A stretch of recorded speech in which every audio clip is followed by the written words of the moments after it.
complete destruction, chaos, confusion. We can't control Mother Nature. It's happened before. Within 2 years, we had 2 very significant fires in Waldo Canyon and Black Forest. It will happen again. The wildfire threat here is still very real. Our firefighters are taking lessons learned. The training is more advanced than ever.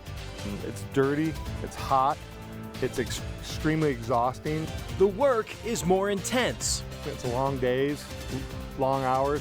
Now, only on News 5, behind the scenes at fire camp, we walk you step by step through the training, the dedication of wildland firefighters, men and women whose sole focus is to protect lives and homes in southern Colorado. This is a KOAA News 5 special presentation, Fireline, Southern Colorado's Wildfire Outlook. Hi there, I'm Sam Kraemer with this News 5 special report, Fireline, Readiness and Response, your in-depth look at the real wildfire risk in Colorado Springs, understanding how fire behaves in our area and checking in on firefighters who prepare around the clock to protect this place we call home. Now, before we get into the details here, here's why it's important. We've already experienced the worst case scenario with national attention during the Waldo Canyon fire. That fire back in 2012 reduced 346 homes to ash, and the threat for a repeat remains in other parts of the city. Fire everywhere, burning buildings everywhere, complete destruction, chaos, confusion, cars abandoned on the side of the road, cars on fire. It was just utterly unbelievable, the destruction. Even with the backdrop of a nighttime sky, when fires tend to cool down, there wasn't much Colorado Springs firefighters could do. Flames already entered the Mountain Shadows neighborhood on the city's west side, flattening homes as residents evacuated. It was just devastating. That thought in the back of your mind that that's my city. I'm supposed to be protecting that. They're looking to us.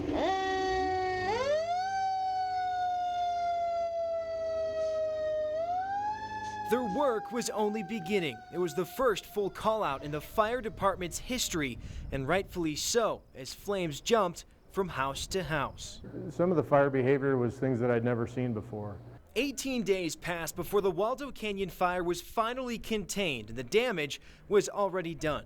2 people were killed, 346 homes were lost, insurance claims totaling more than $450 million. It's the most significant wildfire the city has ever endured, though the threat remains high. The wildland-urban interface, where homes and buildings meet the forest, extends across the city, not just west of I-25. We have thousands of homes in our area that stretch from north up in the Peregrine area, clear down south into Cheyenne Mountain, that are all threatened when we have wildland fires. Between overgrown vegetation, terrain, and a number of homes, Cheyenne Mountain poses a threat similar to what happened with Waldo Canyon.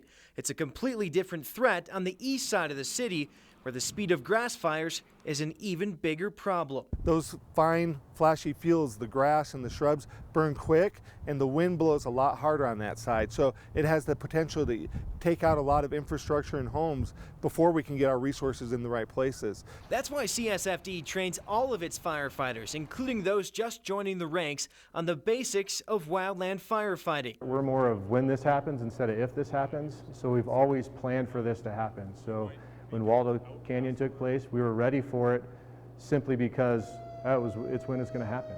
Ensuring they'll be even more ready should a full call-out ever happen again. And for the basis of this story, we joined the department's largest training academy for a week-long wildland firefighting session broken down into a number of modules. They include structure protection when wildfires threaten homes and buildings.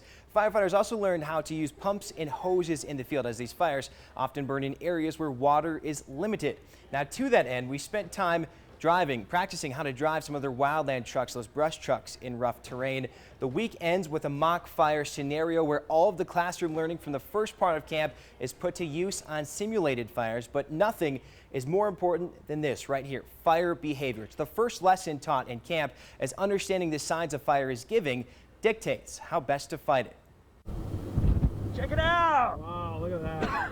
Wildfires, they are more complex than simply showing up and putting out the flames. Containing them is truly a science. All the teaching we do are building blocks.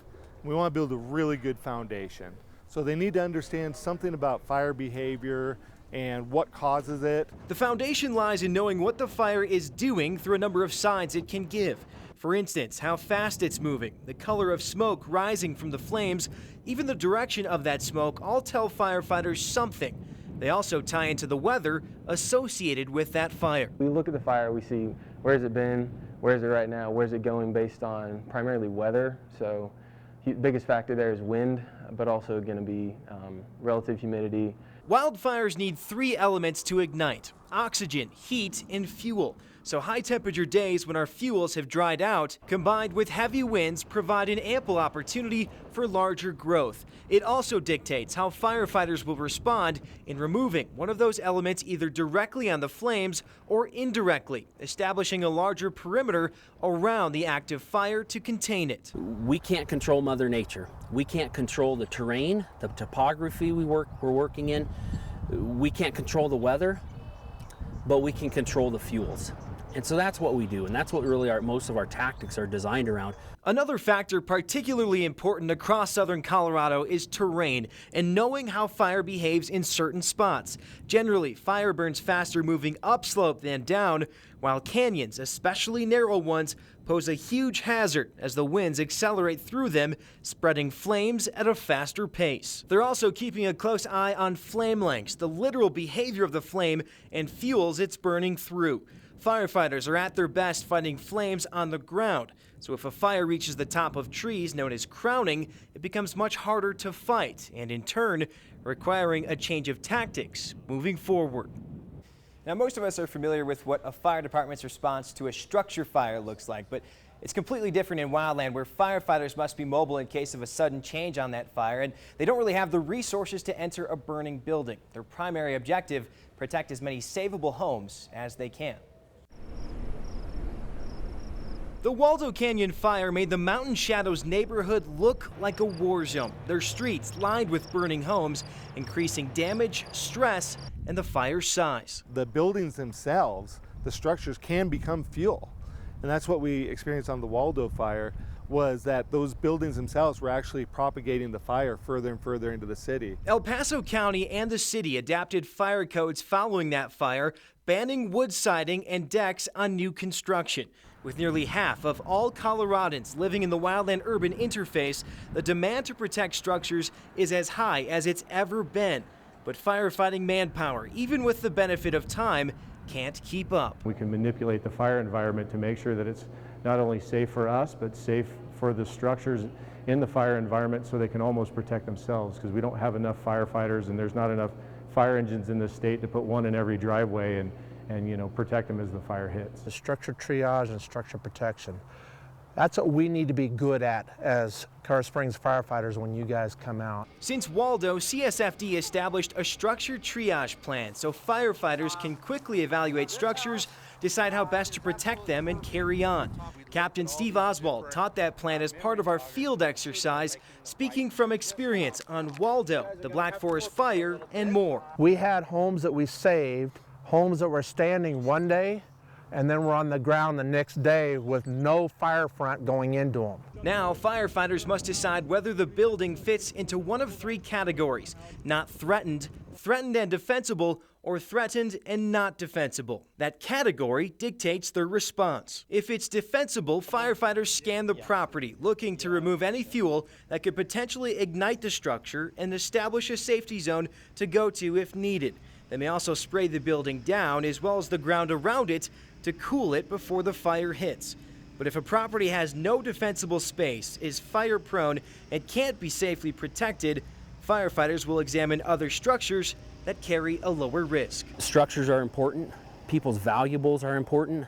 We've sworn an oath to protect our city and to protect our citizens, but we don't want to die doing it. A tree, grass, isn't worth somebody's life.